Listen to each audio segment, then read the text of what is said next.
Hey, Basic Folk Buddies. I want to tell you about a podcast I really love called Broken Record.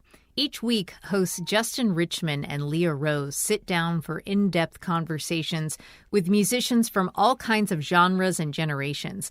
You'll hear artists like Smokey Robinson, Billy Corgan, St. Vincent, Damon Albarn, Daryl Hall, and John Oates, and many more as they open up about their creative lives and the stories behind their most meaningful work. If you're a music fan, I highly recommend checking out Broken Record, where real musicians have real conversations.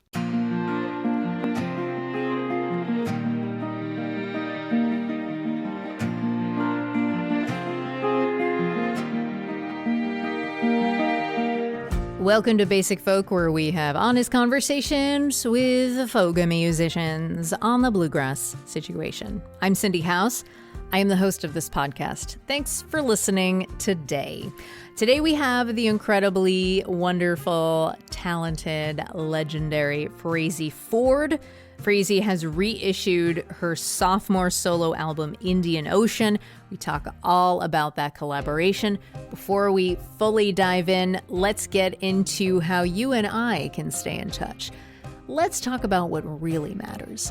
Have you signed up for our newsletter? It's a once-a-month email, comes into your inbox and lets you know who's been on the podcast recently and who's coming up. You can sign up for it at the link in the show notes, or you can go to basicfolk.com. You can also find links to our social media in the show notes. We are at Basic Folk Pod, Instagram, Facebook, TikTok, and YouTube. We're a listener-supported podcast. You can make a contribution and help pay for your Basic Folk listening at basicfolk.com/donate. And you know what? There is a link in the show notes to do so. Let's get down to it. Frazey Ford has always loved soul music. She fell in love with Otis Redding at age 11, discovered people like Ann Peebles along the way. But it was Al Green that really knocked her out. She loved the layers, the expression, and especially his voice. She completely dove in and even started an Al Green covers band. Although she'd been perfecting her soul sound, the band that took off for Ford was, of course, the Be Good Tanyas. She talks in our interview about how the trio really worked to perfect quiet, beautiful country music, which took roots in her love of soul. She took that love into her solo career with her first record, Obadiah. Even though her solo debut was mostly a folk record, documentary filmmaker Robert Gordon heard one of those songs on the radio. He sent her an email and invited her to work with Al Green's band, The High Rhythm Section. That invitation was the inception of her second album, 2014's Indian Ocean. Now with the deluxe edition release in 2025, Indian Ocean saw Frazey coming into her own as a solo artist, working with brothers Charles on the organ, Leroy on the bass, and Teenie on guitar. The Hodges brothers were the high rhythm section. They taught her so much about groove, space, and collaboration. In our conversation, Frazey revisits those sessions and the lessons they brought. She talks about how the brothers had always wanted to record with a folk artist and what kind of care and attention they brought to her songs. She reflects on her time working with Teenie Hodges, who actually passed away before Indian Ocean was released, but not before it was finished. We also get into her early life with her hippie family, her many creative outlets, and her fashion ethos. We'll take a listen to a couple of clips from Indian Ocean throughout the interview, and we'll start with this clip of Done, and then we'll get to our conversation with Frazey Ford on Basic Folk.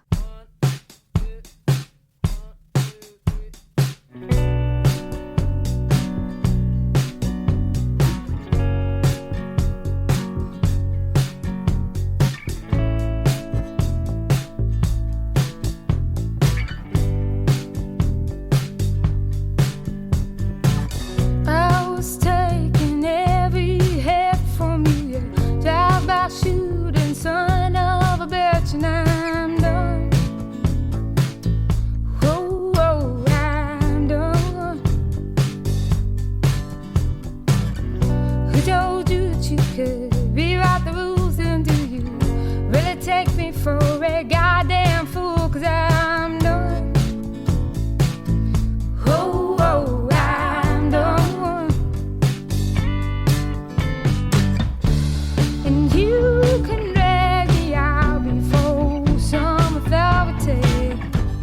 Frazey Ford, welcome to Basic Folk. What a thrill. Thanks for having me. So you grew up in Canada with your dad, who I read was an activist wanted by the FBI. I don't know how true that is. And also your mom was called a free spirit who took you and your sister to Nepal, which sounds like a free spirit. Very free. Yeah. You called them your hippie family. So for better or worse, how do you see each of your parents in yourself? Well, first, let me clarify. My dad was wanted by the FBI and they were on the run for a couple of years because he was a pretty serious activist in the 60s. But also to clarify, years later, I found out he wasn't my biological father. So it's like a whole thing. Plot Um, twist. yeah, many plot twists. How do I see each of my parents in myself? Is that the question? Yes. Um, in so many ways. Firstly, my mom taught me how to sing as a very young person, like 3. She wanted me to sing the melody so that she could harmonize. She grew up in Nebraska with a lot of this kind of Cajun, French, Irish sort of musical tradition. Um, so many ways. My mom is like very wild. She's very fierce. She's probably the most adventurous person I've ever known in my life. Like she took us traveling around Asia for 7 months backpacking when I was 10, and we were like climbing the Himalayas, and some of it was amazing, some of it was crazy, like all of the things.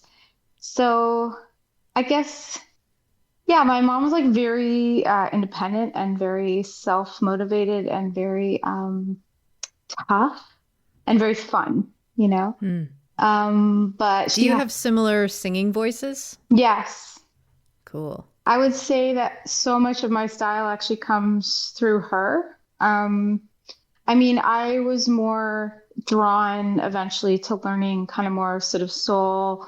I was always drawn to like blues and gospel and all that kind of soul stuff. And we sang a lot of like Emmylou Harris and kind of country like stuff that she grew up singing.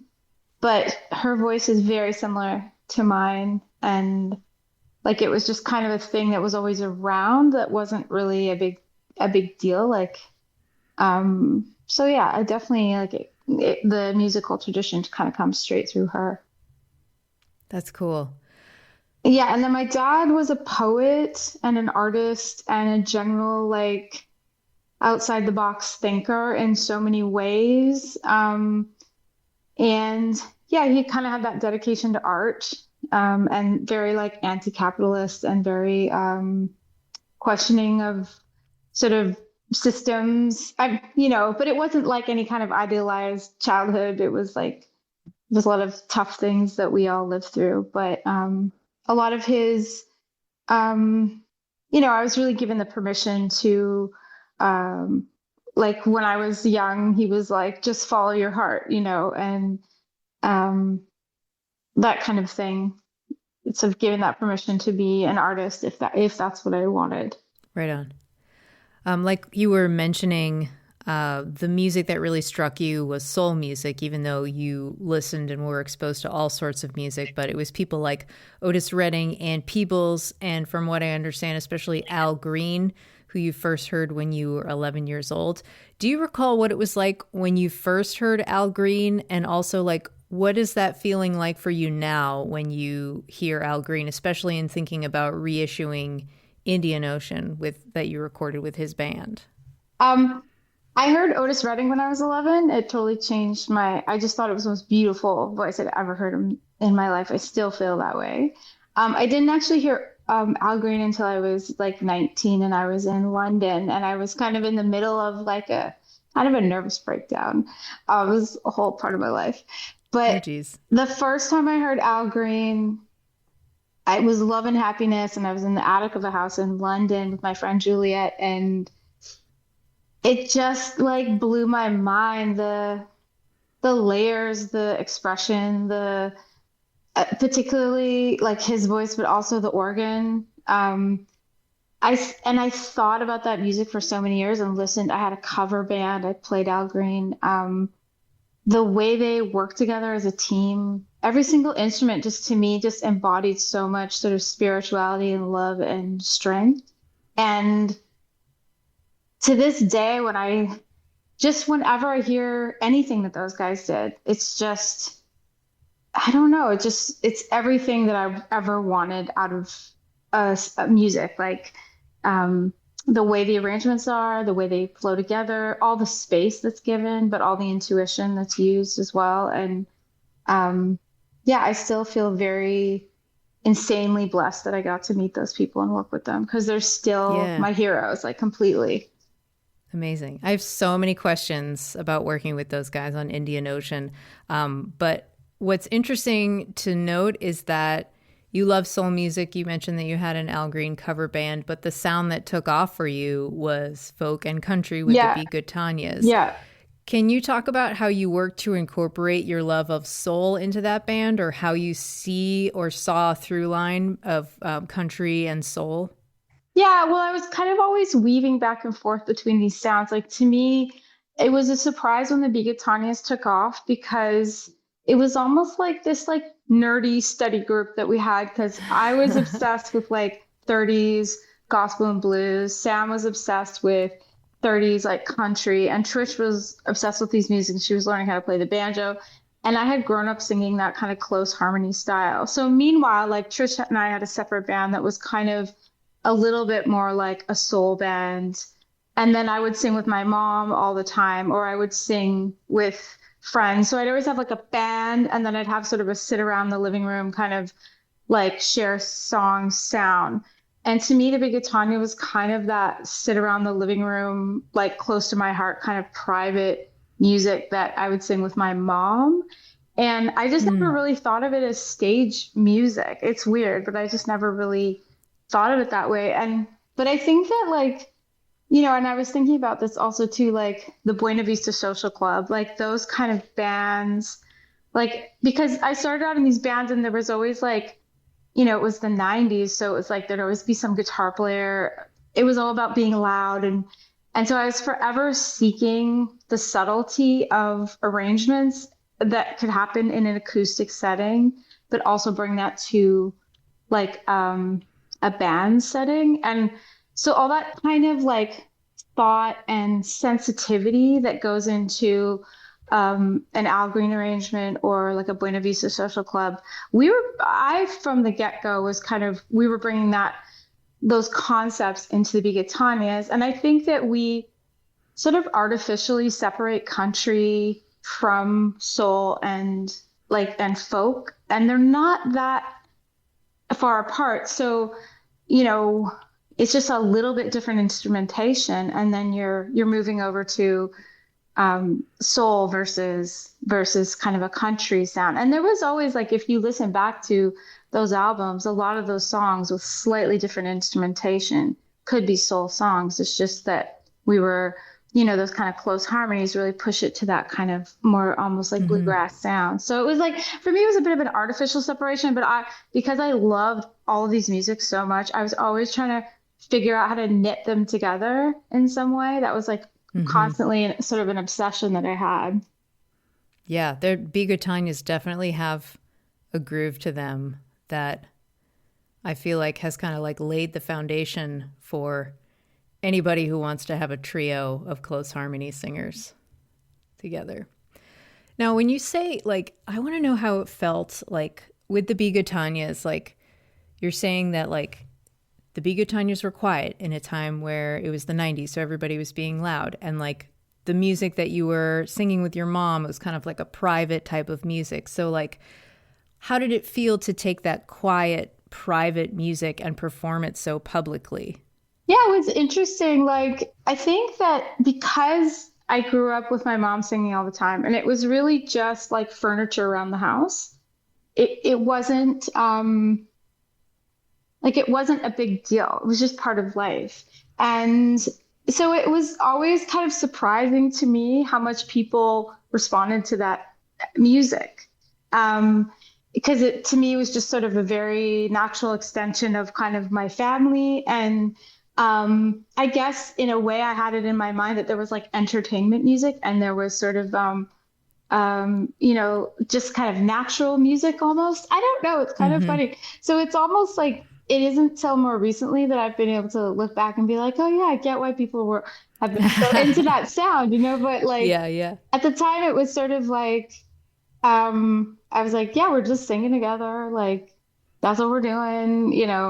Um, I didn't, um, I didn't think too much about it. Like it was just sort of like, oh, I guess people like this, like quiet. Because at the time it was like these big voiced people were like huge. Like you got to be like hitting these huge notes, and I was so obsessed with like these soul singers that I was kind of like, oh, I want to be able to sing all this kind of soul stuff. Hmm. And I was just sort of took for granted that kind of like natural country sound that I grew up with or something. Yeah, cool. Okay, so Indian Ocean was first released in 2014. We're getting a deluxe edition. There is a famous story that the documentary filmmaker Robert Gordon heard you on the radio and invited you to work with the High Rhythm section, aka Al Green's band. The song that he heard on the radio was If You Gonna Go, which is from your first solo record, which is a folky record, but definitely has some soul elements in it.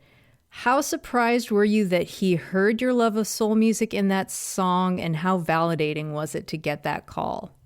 That was one of the strangest experiences of my life.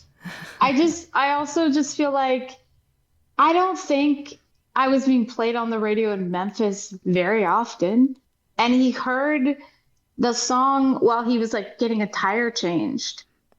And he didn't hear who it was, so he phoned the radio station to find out who it was. And then he looked me up and sent me this email. And I was so like floored. And it was such a dream come true that I didn't reply for like 2 months. Like I just Mm. couldn't even fit it into my mind what had happened. It still is like such a crazy coincidence. Um, and Sorry, what was the rest of the question? Um, Just how surprised you were. It sounds like you yeah, were really I was surprised. And shocked. I was shocked. yeah. But when we did Obadiah, that record, John Ram, who I make my records with at Afterlife Studios, we had sat down and talked about the production of that album. And because it was my first kind of solo record, separate from the Bigatanias, we talked about, what direction we wanted to take it. And so we were like, let's do something that is somewhere between Al Green, I'm Still in Love with You production, and Harvest, Neil Young Harvest. And so we intentionally were lifting everything we could from Al, from the Willie Mitchell high record sound in like a quiet, subtle way. So Hmm. the fact that he got it and recognized the influence, 'cause I was also extremely obsessed with Ann Peebles, was just, it still blows my mind that he just like nailed it and then was like, oh, you could work with these guys. And I was just like, what the hell? Yeah. What the hell? So, of the opportunity to work with the High Rhythm section, you said I was actually terrified because it was a dream come true, that I almost didn't like the idea of bringing the dream into reality. It just seems safer to keep it in the dream world. And also, it sounds like you didn't respond to him for quite a while, but you eventually did and you went for it. So, like, what did this experience teach you about going for things that scare you? Yeah, I was terrified. I mean, it was like I was obsessed with literally every single note that those guys played. And I knew it. And every single person in my band, because we also brought some band members, they were also like worshipped at the church of those musicians. And so it was terrifying. I felt really scared. Um, but they were so kind and so welcoming. And I think that like I remember going for a run like a week before I went to Memphis for the first time because these sessions were kind of broken up between a few years. Um, and just that I had so much anxiety about it. And I still to this day think about how anxious I felt going into this experience and that type of anxiety is such a sort of key point about like if you're feeling that kind of fear, it is probably a good idea to move toward it. that Yeah. really important big things are often feel really uncomfortable. And Hmm. that's just really important. And I continue to feel extremely uncomfortable doing a lot of things. Like comfort isn't a marker of whether you should do something or not. Yeah. Yeah.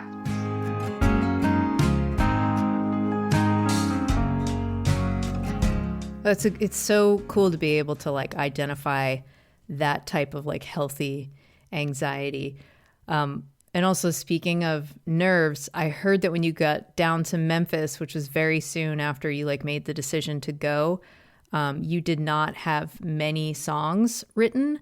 So were you at all nervous about that? Like what was it like to go down there and not have like all the songs ready to go? Yeah, no, I didn't have very many songs at all.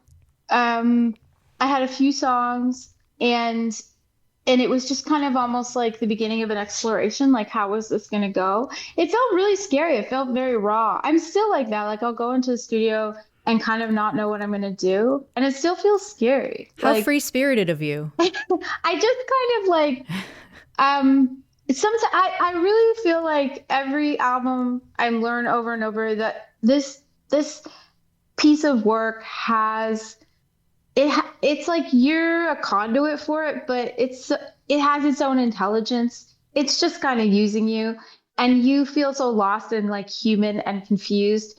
But the thing itself has sort of an energy and an entity, and by the end, it'll kind of come together like these puzzle pieces, which doesn't make it any easier in the process at all. But Right. it like often like you'll get these foreshadowings, and if you're kind of like following your intuition it will lead you in a direction, and I guess I kind of sensed that, but it was scary. I mean, there I was like, Did you have that knowledge that you just shared back then, where you're like, this is all gonna work? It's gonna all work out. no, no. Mm, I mean, I think you know, you have your different selves. Like some part of me knew that that was going to right. work out. Some part of me knew exactly what to try. But it's not like the rest of me is just a regular bumbling human with like a million thoughts in my head that's like so full of self-doubt. And so there's always that part's always at the front, and like the wise part of me is generally at the back.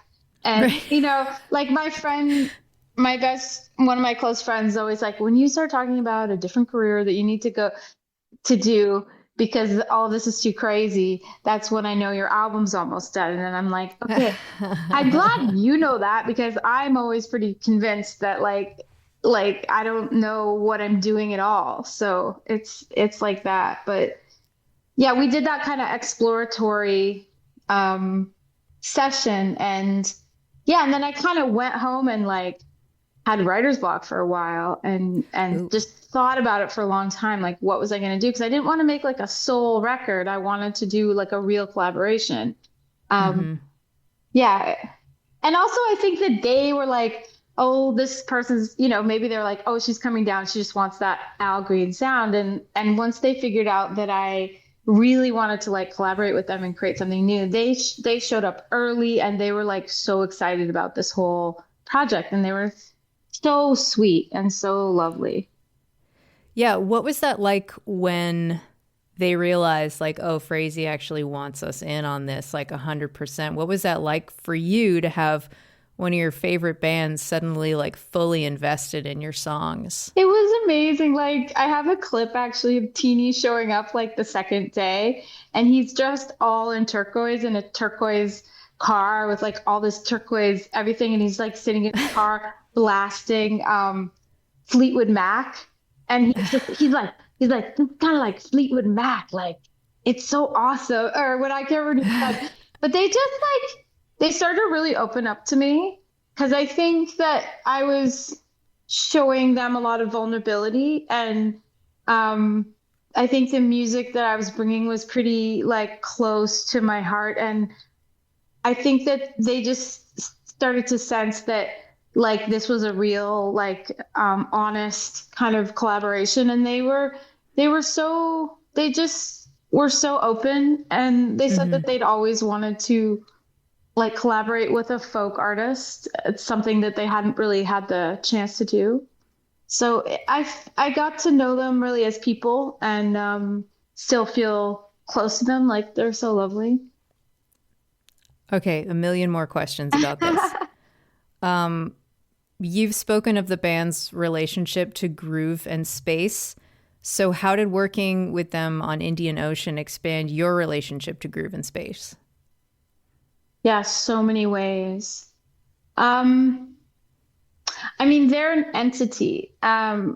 It's the like this power of people who've played together for like 40, 50 years. And they are brothers, and they have just been this powerhouse behind so many artists in that space, in at Stax as well, with Willie Mitchell. And they're just almost this like organic force, but they are also so respectful and they move as one, but they take so many risks. Like they use all their intuition that they've had working together for so long and just move in all these kind of really unexpected directions. And I really thought about it when I was there. I was like, at like soul was always this like experimental, risk-taking thing. It was never frozen in time as any one style. It was always just about these like experiments and risks that everyone was taking together musically. And I think like because I came out of like what I was saying before, all this kind of acoustic music and really wanting to preserve that like space and subtlety, that I was pretty like pulled back in my sound because I wanted the vocals to be forward, I wanted the emotion to be first. I didn't want to be dominated by these kind of like these loud sort of sounds. But I think with them, I learned to let go and just kind of trust what they were doing and trust where they were taking things. Because what I realized is like they really responded so emotionally to almost like to anything that I did. And they would take it in these directions that I wasn't expecting at all. And it allowed me to kind of sit back and be like, okay, where are these guys going to take it without feeling like I had to, like sometimes I would guide, but sometimes I would just be like, where, like when I recorded September Feels, it was in the first session. It was when I was in the most nervous. I was so nervous I actually had them turned down in my headphones because I was just sort of overwhelmed by the experience. And then that song originally was kind of this high, lonesome kind of country song. And then when I came out into the control room, they had done this whole thing around it that was so like love and happiness, and it felt like just the quintessential like that's their power, that's like their free joyous expression that just like brought so much life to that song. Can you talk about the moment or like after you were able to, when you were recording with them, like turn them up in your headphones and like not be overwhelmed, but actually like be in it with them? Yeah, I think that I just like I after that song I was like, okay, I'm safe. I can concentrate. I can listen. And and sometimes they got it immediately, and sometimes I would bring in my own bass player or my own drummer to kind of guide it because we were really trying to meet in the middle. And sometimes their instincts were incredibly perfect right away, and sometimes it was like we were kind of carving it out and being like, okay, what does this song need? But just they were so yeah, and even like because then I went away and I worked on these songs for a long time, and I had writer's block, and I was kind of like, oh, what am I trying to write for this album? And then eventually I realized it really doesn't matter what I write. I can write anything and I can bring it to them, and I can trust that what they're going to do is listen very much with their hearts and respond so intuitively. And it just like soul music is just feeling and the responsiveness. And even looking back on this footage we have that we never really looked at, I'm just like watching their faces and how much they're like feeling what I'm doing and how much I'm feeling what they're doing. Like it's just kind of this mutual like reverence for truth and for pain and for joy, like that we really met there.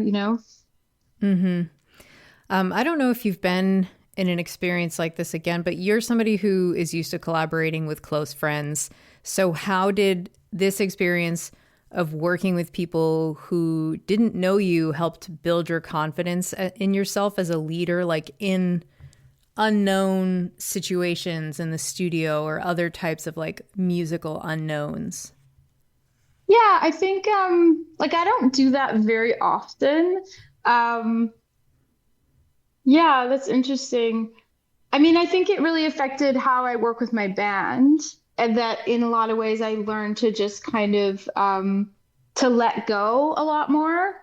Like I think in the early days of the Good Times, it's almost like we were fighting to carve out some space for sort of what we wanted to hear. And it was a bit of a fight. Like we'd invite someone into play and they would just like play really loud, or, we'd be looking for a drummer. And it was like all about this kind of male dominated thing. And so like I was in all these bands where it's like the bands would play too loud. And so I think I was like really protective of that space of like subtlety. But I think after that experience, kind of as a band leader in that way, I understood that most of the people that I work with are really like it allowed me to kind of let go and lean on the on trust my band more and trust musicians more to like to see what they have to say, and let them take up a lot more space essentially. So sadly, Teenie actually passed away in between the time, I feel like my timeline, let me know if my timeline is wrong. He died in between the time that you finished the sessions and the album release back in 2014. Mm-hmm. How did his death impact the way you feel about your work and your time with him? So it was quite a while between the sessions that we like, I can't remember what year it was, but we went down and then it was like at least 2 years before I went back and finished the album. And he was calling me pretty regularly to just like check in. And he was just like, so I really felt like in a certain way he waited for me to come back and finish that album. Because the first time I went, he was like by the second time I went, he was on oxygen and his health was failing pretty quickly. And I think he was unwell for quite a while. And he passed away like just over a month after we finished that last session. Wow. And I really did feel like he kind of held on to finish that record. Um, and I felt so honored by that. And I always felt his presence around me, and I still do, like the amount of brilliance he has, his genius. And I felt like I still just feel so lucky that I got to have that experience with him at the end of his life. And he was so funny. It's so wacky. And I recorded him telling so many stories. And they just like, I have older brothers, and they just really treated me like a little sister. And it was very special.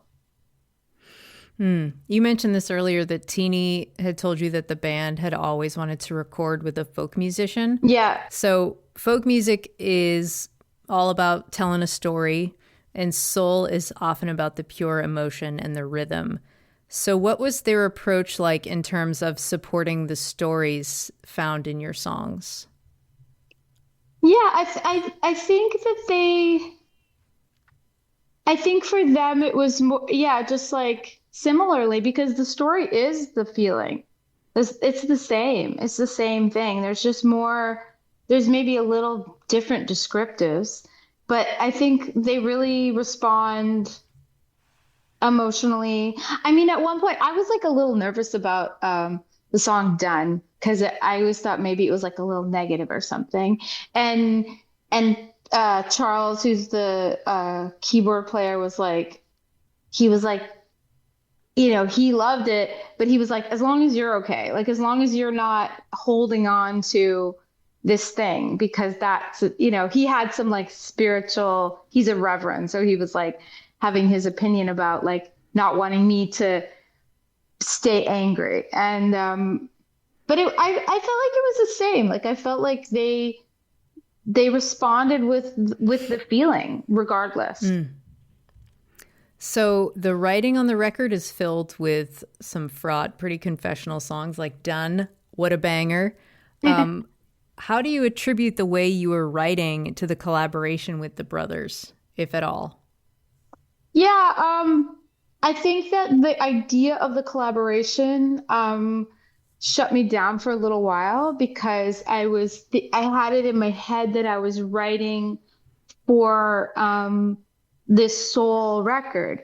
And it wasn't until I really let that idea go and just wrote the way that I write that I felt free to express myself. And I just felt like the songs that came out at that time were the songs that came out. I was doing a lot of therapy. There was a lot of sort of stuff from my past that I've been processing for a lot of years. And in a lot of ways, this album was sort of a result of many years of sort of like healing work that I'd done around my childhood and my family. And and that was sort of a very vulnerable thing to kind of bring to these guys. But when I settled and sort of realized like it didn't matter what I was going to sing about, that they were just there to support this emotional movement. That's when it really started to flow. Hmm. Even though the songs are heavy, the brothers brought a lot of joy to the recordings. And you said, I learned from them about the power of marrying hardness and joy together. Those sessions were really a spiritual lesson as well. So what would you say is like the key to bringing together great sorrow and great joy? And then after that realization, how did that change you as an artist? I think that within that African American tradition of so many of their musical forms, it's not just this sort of nihilistic, if they're going to sing something sad, something hard, it's never going to be from this place of um of just the pain. It's always going to be with an attempt to overcome and to turn that pain like into spiritual evolution, into power, into joy. And I really felt like when I played a song, like I hadn't listened to the song for a long time, but season after season, or there's always this undertone of bringing the joy to it, and that there'd be no reason to just like leave a listener or leave yourself hanging in a place of just pure darkness. That there's this underlying that's what music is. Music is a healing energy, and that healing energy comes through with that marriage of like depth of difficulty and depth of joy within it. And they just were so masterful at always kind of finding a way to kind of elevate something from beneath rather than just have it be like a stark sort of sadness. Like taking that stark sadness and bringing these like elements of like bubbling, like, the organ is just like the way Charles plays. It's like this, you're floating on these clouds. Like no matter what he plays, there's this lifting sort of energy. So that really changed my ideas about like what music is essentially. I love the story of you and the band trying to play I'm Still in Love with You, where you learned about their 40-year argument. How did that interesting tension change the atmosphere in the studio? That was so funny because like at the end of the day, they're also brothers, So they have these like old standing human foibles. And like, I'll say, okay, so Boo Mitchell, who's Willie Mitchell's grandson, runs the studio. And like, we start in on that song and suddenly they're like shouting at each other. They leave the recording session. They're all pissed off and they're basically behaving like they're having like they're children and they're having a fight. And it was so funny and so human. And then there's a video clip somewhere that because Robert Gordon filmed so many of these sessions. And so we didn't know what to do. They'd all left. And Boo was like, they've been fighting over that one chord for 40 years. Like, never try to play that song. and And then we were like, okay, like noted. And then so I sit down at the piano and I start playing out weather pattern. Like I start working out on, or was that it? Yeah, I think it's weather pattern or something. And then there's this hilarious scene where one by one they come in and they're all kind of mad at each other, but then they're all like sitting, like standing around me, like learning the song, and like a bunch of little kids who've just had, they're fighting over some toy and somebody got mad. It was just like so human and so Oh, hilarious. oh my gosh. I love that.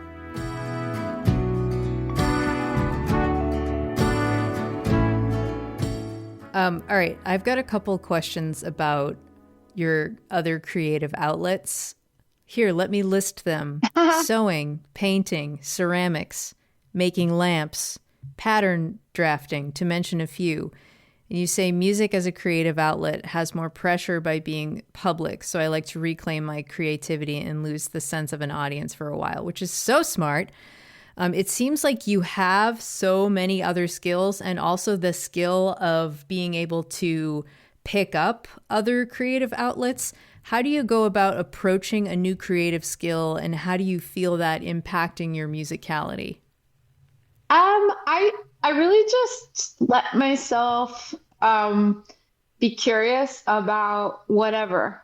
I'm a curious person, and I just I like to do something with my hands. I like to sculpt, I like to paint, I like to just do literally anything. I get like I have to stop myself from like making all my furniture or whatever. Like it's just I want to understand how everything works, how every craft works. It just keeps my brain good. Like if I'm like down a YouTube tunnel trying to figure out how to like I just bought a kiln and I'm trying to learn how to make mix glazes, and it keeps me sane. It keeps me, because I can't write music all the time. I'm not somebody who just like writes music all the time. I don't even like I think because as Bigatanias we sort of experienced like fame at like a bunch of years ago, and it was hard and it was weird, and I didn't like having my whole identity be one thing as a musician. I didn't even like I feel like any of these identifiers, like I'm a this, I'm a that, kind of gets in the way of just like having fun and just, or for me it did anyway, kind of like if you get too wrapped up in the idea of yourself as any one thing, it's kind of limiting. So it's sort of I don't know, I just let myself explore, and I'll just get obsessed with a new thing, and I'll let myself kind of just go for it. And I feel like when I dive into, it's like I'll feel myself be pulled toward visual art, or I'll be pulled toward writing, or I'll be pulled toward anything. I feel like everybody is so creative, actually. Like that's, as human beings, like we are such a disaster. But what we really have is that we're all extremely creative.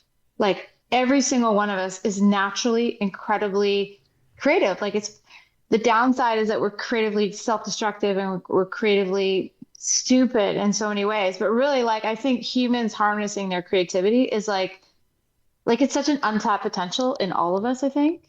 Hmm.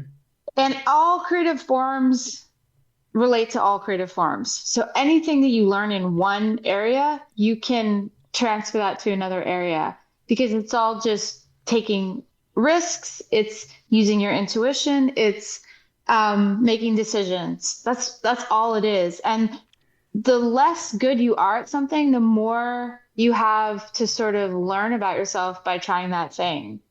So Mm. it's all what I find is like I can get stuck in music because I also have a side that's like really perfectionistic. And that's like your biggest enemy when you're trying to do something. So for me to switch into um, making clothes or ceramics, then I'm just like, I don't care if I make a mistake. I just try. And those kind of risks and mistakes you made are the thing that's going to be like, that's the only way to make anything is to be willing to be bad at something. So that Mm. always helps me when I come back to music to just remember the thrill of just being willing to like totally fuck something up. Do you have an Etsy store? Ah, no. I do not, but I've been thinking about like selling some stuff just to get it out of my house. Right. So I have always thought that you have had like an incredible sense of fashion. Oh, And thank as you. we talked about, you design and sew some of your own clothing. Yeah. What is like your fashion ethos? Like, what are you thinking about when you design your own clothes? Well, for one, I have like a different body type. I'm curvier, I'm bigger. So I like to it's harder for me to find stuff that works for me, that's in my size. So that's one of the reasons I make my own clothes. What is my fashion ethos? I think it's like it's funny because my son is now really into fashion and we talk fashion like really intensely. Like he'll be getting up in the morning and he'll wake me up to like review his look. Like it's kind of intense. And my friend who was sleeping over was like, "What the hell is going on?" Like we're discussing the philosophy of like his jewelry or whatever. But I think that like fashion is just another way to like express yourself. So it's like if I'm getting dressed in the morning, it's like the first creative act of the day where you're like, how do I feel? Like what color am I drawn to? What's the energy? And so it's the same thing. I always find it interesting that like one day you're really drawn to like peach, and the next day you're really like it's like this conversation with your soul. Like your soul is like really drawn to a very specific thing sometimes. And I'm always like, what is that energy? What is that? It's like we're, like a flower or something in nature, like your being is drawn to like express itself in some very specific way. And like who am I to argue with that? Like that's kind of my philosophy is like just aligning yourself with um, an energy that feels right for you. And I feel like when people do that, when they express themselves genuinely, it gives other people permission. And then when you see them on the street, you're seeing something really authentic about them. And it's so beautiful to see. Like when people are so, even if their thing that they want to express is that they just want to wear like their grandpa's coveralls or something. Like it's not expensive, it's not fancy. It's just like what particular thing are you in particular feeling that moment? Even if it's like you wear a white t-shirt every day, that's what you're feeling. That's your so expression, I guess, is my philosophy. Great. Love it. Okay, before I let you go, let's do the lightning round. Okay. Okay, well, first of all, let's start with who is your fashion icon? Ooh, who is my fashion icon? God. I mean, I do really love Paloma El Seltzer. She's great. I don't know if I have a fashion icon. Right now, my fashion icon is my son because he's just like Oh, killing it. He's got some great looks going on. My Caroline Ballhorn, who sings with me in my band, she's got insane style. Like I have so many people that whose style I love. amazing. What is your favorite type of venue to perform at? My favorite type of venue is like kind of a mid-sized theater, like the Vogue Theater in Vancouver. That's maybe a 1,500 historical theater with a dance floor. So there's some seating, but there's also dancing, and there's really nice acoustics. Like that's my favorite kind of space to play in. Okay, most likely haunted. Yeah, definitely haunted. I like to, if there's a few ghosts I can hang with, I like that too. Love. What are you drinking before the show? I generally have a little bit of red wine. Who is your celebrity crush? Ooh, celebrity crush. Oh God, I'm so bad with those types of things. Right now, I'm really, who's living on this? Do you know Bobby Manuez? They are an actor, and I've run into them on the island that I'm living on. Bobby Munez, and Julianne Moore. Love her. The best. She's been doing some weird things lately. So good. Also, I'm loving just like watching older actresses be older actresses. It's so refreshing. Yeah. All right, here's one. Which musician, living or dead, would you like to design a stage outfit for? Design a stage outfit for D'Angelo. Oh, I nice. mean, That's a and really of good course, answer. sing with him, but like design a stage outfit, yes. Yeah. Yeah. Let's do the combo. Yes. Dream collab, Yes. dream design. Yes. Okay, this is the last one. Where is the most beautiful place in the world? I was just there. I live part-time on a small Gulf island, and I went to this walk today right on this cliff, and you can see all the mountains and the ocean, and it's like these trees, and that's the most beautiful place, I think. Oh, that sounds amazing. Great. Frazey, thank you so much. This was so fun to talk to you. So fun. Thank you.